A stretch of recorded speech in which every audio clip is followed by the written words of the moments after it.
Hi everyone, my name is Bürki, and welcome back to the Bürki Breakdown. The guys had their 11th match of the season on Saturday against the Seattle Sounders at Lumen Field in Seattle. The starting 11 for this match was Ben Lunt, Konrad Vollum, Tomas Ostrak, Klaus, Josh Yarrow, Cello, Akil Watts, Kyle Hebert, Timo Baumgartel, Seti, and Giannis Horn. Right as the match was starting, Seattle's offense was aggressive and was quickly advancing into City's defensive end. Seattle created their first good chance in the 6th minute as Obed Vargas passed the ball to Paul Rothrock, who passed it to Albert Rusnak. Rusnak took a shot, but Ben Lunt came up to make the save. Not a whole lot happened until the 26th minute when Seti was fouled by Seattle player Yeimar Gomez Andrade inside the box, which gave City a penalty kick. Cello took the penalty kick in the 29th minute and scored it, making the score 1-0 City. City's celebration wouldn't last long because Seattle quickly started attacking again, and in the 32nd minute, Timo Baumgartel fouled Seattle player Paul Rothrock inside the box, which gave Seattle a penalty kick. I couldn't believe that Seattle got a penalty kick just 6 minutes after City got theirs. I feel like you don't see something like that very often. Albert Rusnak took the penalty kick for Seattle in the 33rd minute and scored, making the score tied 1-1. Then in the 41st minute, Seattle's Pedro de la Vega took a long shot, but thankfully it rocketed right at Ben and he was able to save it. Seattle had another attacking sequence in the 44th to 45th minute as Paul Rothrock made a backwards pass to Nuhu. Nuhu made a pass across the box to Daniel Masovsky, who tried to head it in, but thankfully it went over the goal. After 6 minutes of stoppage time, the halftime whistle blew, and City went into halftime tied with Seattle 1-1. It was all Seattle in the first half, and the second half started much like the first, with Seattle in control offensively. City did create an attacking sequence in the 57th minute though, as Cello made a pass to Seti. Seti took a long shot from outside the box, but it went right into the gloves of Seattle's goalkeeper, Stefan Frei. Then in the 59th minute, Tomas Ostrak went down with an apparent left knee injury. The athletic trainers had to come on the field to check him out, and they ultimately decided that he should come out of the game. City then made an injury substitution in the 60th minute, as Mekhi Joyner came on for Ostrak.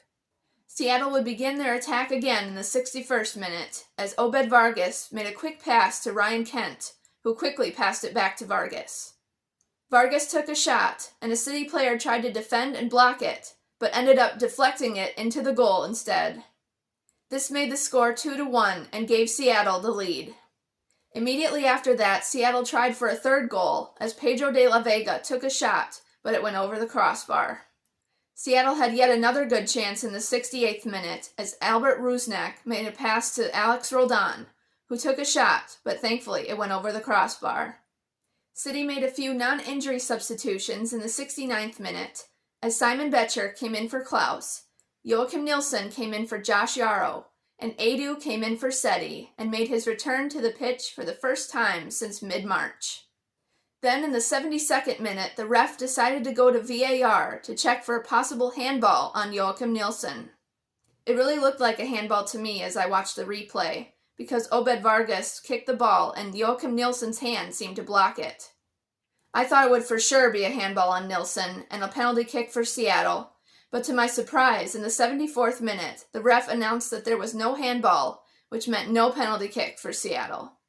City made their last substitution in the 76th minute, as Xande Silva made his City debut and came on for Kyle Hebert. Then in the 79th minute, Seattle was on the attack again as Alex Roldan made a pass to Daniel Masovsky, who took a shot, but Ben was there to save it. In the 81st minute, Seattle attacked again and capitalized on their chance as Nuhu made a pass to Daniel Musovski, who shot it and scored, making the score 3-1 Seattle. Seattle tried to get another goal in the 89th minute as Christian Roldan made a pass to Osaze de Rosario, who shot it but ended up going right over the crossbar. Then Seattle tried again and capitalized in the 91st minute as Ryan Kent made a pass to Nuhu, who shot it and scored, making the score 4-1 Seattle. Seattle got very close to scoring again in the 97th minute as Albert Rusnak made a pass to Ryan Kent, who passed it to Obed Vargas. Vargas took a shot, but it hit the post. It bounced to Georgi Manungu, who took another shot, but Ben was there to save it. In the 99th minute, the final whistle blew, announcing City's 5th loss of the season, with a final score of Seattle 4, City 1. The lone penalty kick goal that was scored by Cello was the first time that City's ever scored at Lumen Field against Seattle. We had 7 total shots, with 4 of them being on goal. Seattle had an unbelievable 31 shots, with 9 of those being on goal. We had 15 fouls, while Seattle had 9, and we had 0 corner kicks, while Seattle had 8. Ben Lunt registered 5 saves in this match. Because we lost, we didn't earn any points, and we dropped down to 13th place in the Western Conference. I thought this was a very brutal and disappointing loss. I thought the guys lacked motivation and the offense was non-existent. The defense was also barely existing, and the match got worse and worse as time went on. It was definitely a rough one for me to watch. Even though this match was not good at all, I have not lost my belief in the guys, and I will never lose hope. I know they will get better and start winning again. Hang in there, City fans. Our team needs our support to help them get through this rough patch. City's next match will be on Wednesday as they host USL 1 side Union Omaha at Energizer Park. It is in this match that City will begin their US Open Cup journey in the round of 32. They will have their next MLS regular season match on Saturday as they host San Diego FC. Hopefully the guys can make a quick turnaround for Wednesday and get the win against Union Omaha and start their US Open Cup journey on a good note. It will be a busy week of training and matches for the guys. Now let's talk about the weather conditions the guys will be experiencing this week. Today it will be cloudy with a high of 62 degrees and winds out of the north-northwest at 5 to 10 miles per hour. On Tuesday it will be foggy early in the morning and intervals of clouds and sun for the rest of the day, with a high of 73 degrees, and winds will be light and variable. On Wednesday, it will be cloudy with a high of 76 degrees and winds out of the east at 5 to 10 miles per hour. On Thursday, there will be a mix of clouds and sun with a high of 75 degrees and winds out of the northeast at 5 to 10 miles per hour.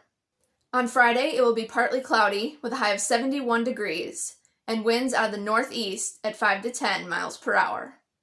On Saturday, it will be sunny with a high of 75 degrees and winds out of the north-northeast at 5 to 10 miles per hour. And on Sunday, it will be sunny with a high of 78 degrees and winds out of the east-northeast at 5 to 10 miles per hour. So the guys will have a week of beautiful weather to train and play in, which I'm sure they will enjoy. Thank you so much for watching this episode of the Bürki Breakdown. If you haven't already, please subscribe and click on your post notifications so you don't miss out on any new videos. If you like this video, please give it a thumbs up and leave a comment down below with your thoughts on how City did during the match against Seattle. Also, be sure to follow me on Instagram and Facebook at the Bürki Breakdown. I'll see you guys in the next one. Let's go, City!